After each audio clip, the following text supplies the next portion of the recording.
নমস্কার বন্ধুরা, পদ্মা কিচেনের নতুন পর্বে সবাইকে স্বাগত। আজকে আমি রান্না করব ল্যাঠা মাছের সর্ষের ঝাল।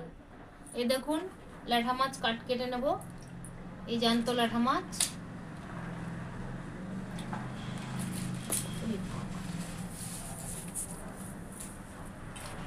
এই দেখুন, জ্যান্ত ল্যাঠা মাছ ছটছট করছে।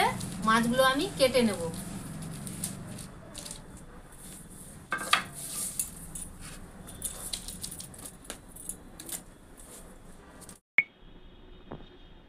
দেখুন, এই মাছটা আমি কেটে নিচ্ছি। কাটার পরে আমি দেখিয়ে দিচ্ছি। জ্যান্ত ল্যাঠা মাছ খুব লাফাচ্ছে, তাই ধরতে পারছি না, তাই আস্তে আস্তে করে কাটছি, না হলে হাত কেটে যাবে।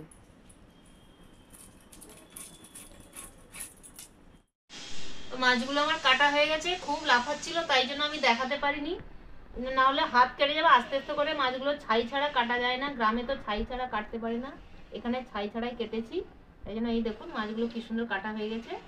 এবার আমি ধুয়ে নিয়ে আসবো, ধুয়ে আমি মাছগুলো দেখিয়ে দেবো।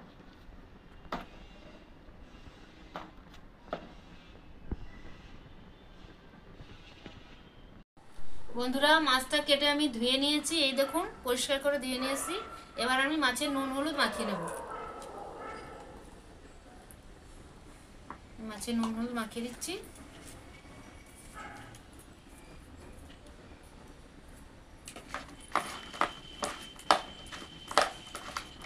মাছের নুন হলুদ মাখানো হয়ে গেল। এবার কড়াইটা আমি গ্যাস জ্বালিয়ে গরম হতে দিয়েছি। এবার আমি টমেটোটা গ্রেট করে নেব। এবার আমি সর্ষে বাটা ঝাল করার জন্য আমি নিয়েছি ধনে পাতা, কাঁচা লঙ্কা চেরা। আমি ল্যাঠা মাছের, যেহেতু ল্যাঠা মাছের ঝাল হবে, আঁচটানি গন্ধ করে, তাই জন্য আমি নিয়ে নিয়েছি একটা পেঁয়াজ গ্রেট করা। টমেটোটা আমি গ্রেট করে নেব। কড়াইটা গরম হতে দিয়ে গ্রেট করে নিচ্ছি। কড়াইটা আমার গরম হয়ে গেছে। এবার আমি মাছ ভাজার জন্য সর্ষের তেলটা দিয়ে দিচ্ছি। এবার তেলটা দিয়ে দিলাম, ততক্ষণে গরম হোক, আমি বাদ বাকি টমেটোটা গ্রেট করে নিচ্ছি। তেলটা আমার গরম হয়ে গেছে। এবার আমি মাছটা ভাজতে দিয়ে দেবো।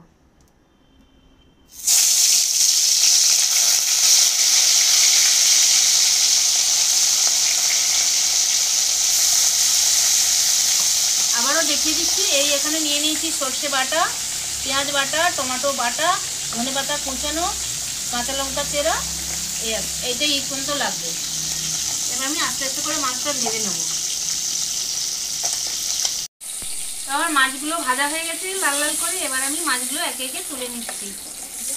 আমার মাছ ভাজা হয়ে গেছে, কি সুন্দর লাল লাল করে ভেজে নিয়েছি। এবার রেখে দিলাম। এবার আমি কড়াইতে দিয়ে দেবো কালো জিরে ফোড়ন। কালো জিরে ফোড়ন দিয়ে দিচ্ছি। এবার আমি দিয়ে দেবো পেঁয়াজ বাটা, নাড়াচাড়া করে নেব।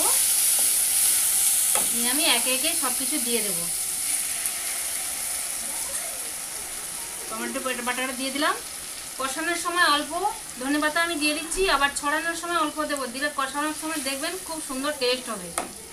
এবার আমি নাড়াচাড়া করে নেব। নিয়ে হলুদ লঙ্কা গুঁড়ো দিয়ে দেবো। এবার দিয়ে দিচ্ছি আমি হাফ চামচ লঙ্কার গুঁড়ো,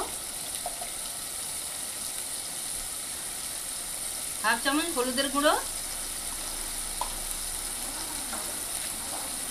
আন্দাজ মতন লবণ। আবার দিয়ে আমি নাড়াচাড়া করে নিয়েছি। এই নাড়াচাড়া করে নিচ্ছি। নিয়ে আমি 10 মিনিটের মতো ঢাকনাটা দিয়ে দেবো, মশলাটার থেকে তেল ছাড়বে। এবার আমি ঢাকনাটা দিয়ে দিলাম। এবার আমি ঢাকনাটা খুলে দেখে নেব। এই দেখুন, মশলাটার গা থেকে কি সুন্দর তেল ছাড়েছে। আমি সামান্য পরিমাণ জল অ্যাড করছি। কি সুন্দর মশলাটা তেল ছাড়ছে গা থেকে। এই দেখুন, মশলাটা কি সুন্দর কষানো হয়ে গেছে। এবার আমি মাছগুলো দিয়ে দেব। এই দেখুন, এবার আমি মাছগুলো দিয়ে দিলাম। দিয়ে এবার নাড়াচাড়া করে নেব। নিয়ে সামান্য পরিমাণ জল দেব। দিয়ে আমি সামান্য পরিমাণ জল দিলাম। দিয়ে সর্ষে বাটাটা আমি উপর থেকে ঢেলে দেব। এই দেখুন সর্ষে বাটাটা দিয়ে দিয়েছি, দিয়ে আমি এবার ঢাকনাটা দিয়ে দেবো। উপর থেকে আমি কাঁচা লঙ্কাগুলো ছড়িয়ে দিয়েছি। এবার আমি ঢাকনাটা দিয়ে দিলাম 2 মিনিটের মতো। 2 মিনিট হয়ে গেছে, আমি ঢাকনাটা খুলে দেখে নেব। এই দেখুন কি সুন্দর হয়েছে ল্যাঠা মাছের ঝালটা। এবার আমি উপরে ধনেপাতার কুচিটা অ্যাড করে দিচ্ছি।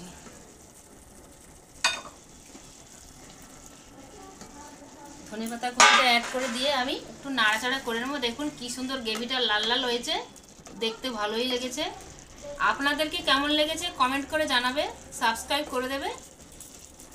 এবার আমার মাছটা কমপ্লিট হয়ে গেছে, এবার আমি মাছটা ঢেলে নেব। এবার আমি মাছটা ঢেলে নিলাম। আজকের মতো এখানেই শেষ, আগামী পর্বে আবার আসছি।